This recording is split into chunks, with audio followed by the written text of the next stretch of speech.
Bahasan kita kali ini masih ada kaitannya dengan santet. Karena hal-hal yang berkaitan dengan penyembuhan santet merupakan salah satu jenis pertanyaan yang setiap hari saya terima.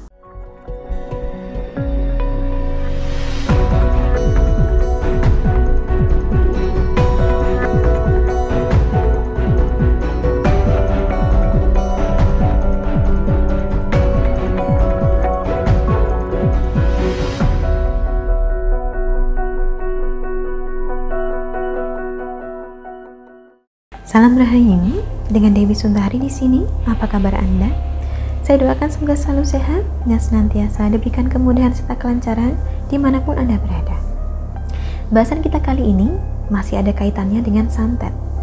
Karena hal-hal yang berkaitan dengan penyembuhan santet merupakan salah satu jenis pertanyaan yang setiap hari saya terima. Contoh, ada orang yang mengaku mengalami sakit aneh. Sakitnya ini tidak terdeteksi, tapi selalu kambuh pada waktu-waktu tertentu. Misalnya sakit kepala hebat yang muncul setiap maghrib, atau sakit pinggang yang mana rasa sakitnya ini melebihi sakit pinggang biasa. Sudah berobat kemana-mana, tidak ketahuan penyakitnya. Sehingga orang ini pun kemudian beranggapan bahwa sakitnya ini adalah sakit karena santet. Kisah-kisah semacam ini saya temui setiap hari. Kebanyakan orang yang mengalami kemudian menjadi bertanya-tanya, yang menyatetnya ini siapa? Mengapa sampai tega? Dukun mana yang menjadi perantara? Sebab kebanyakan dari kita memang tidak paham bahwa hal yang demikian bahkan bisa terjadi tanpa bantuan dukun sekalipun. Ada kalanya gejala semacam ini muncul sekedar berawal dari rasa benci.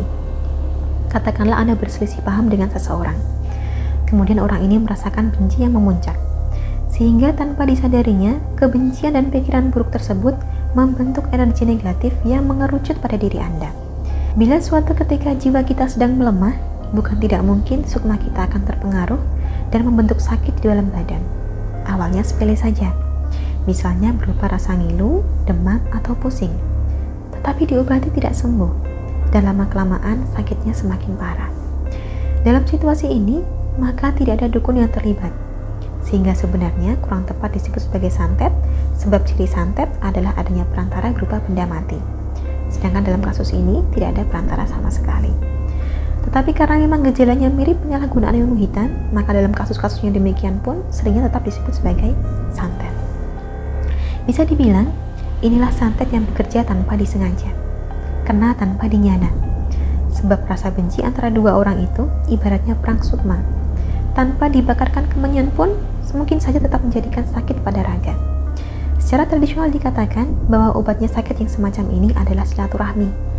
Saling bertemu dan memaafkan agar tidak ada lagi kebencian.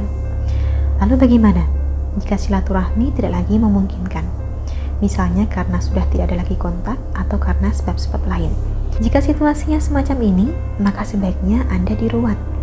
Ruat artinya lepas. Diruat artinya dilepaskan, dibersihkan atau dibebaskan dari energi negatif yang terbentuk dari kebencian dan pikiran buruk. Cara paling mudah untuk melakukan ruatan adalah dengan menggunakan garam pengruat, yaitu garam bertuah yang secara khusus diritualkan sebagai media untuk membersihkan diri dari energi negatif. Harapannya, agar setelah energi negatif tersebut hilang, gejala kesehatannya pun dapat sembuh secara perlahan. Namun ingat, bila sudah terlanjur ada gejala fisik, maka pengobatan medis tetap perlu Anda jalankan sebagaimana mestinya. Jadi proses ruatan ini berfungsi untuk memperlancar proses penyembuhan yang sebelumnya terhambat karena faktor supranatural. Semoga lekas diberikan kesembuhan dan senantiasa sehat untuk seterusnya. Sampai di sini, kurang lebihnya demikian dapat saya sampaikan seputar gejala santet yang muncul dan bekerja bahkan tanpa disengaja. Semoga menjadikan wawasan yang bermanfaat untuk Anda. Terima kasih banyak telah menyaksikan. Sampai jumpa di kesempatan selanjutnya dan salam Rahayu.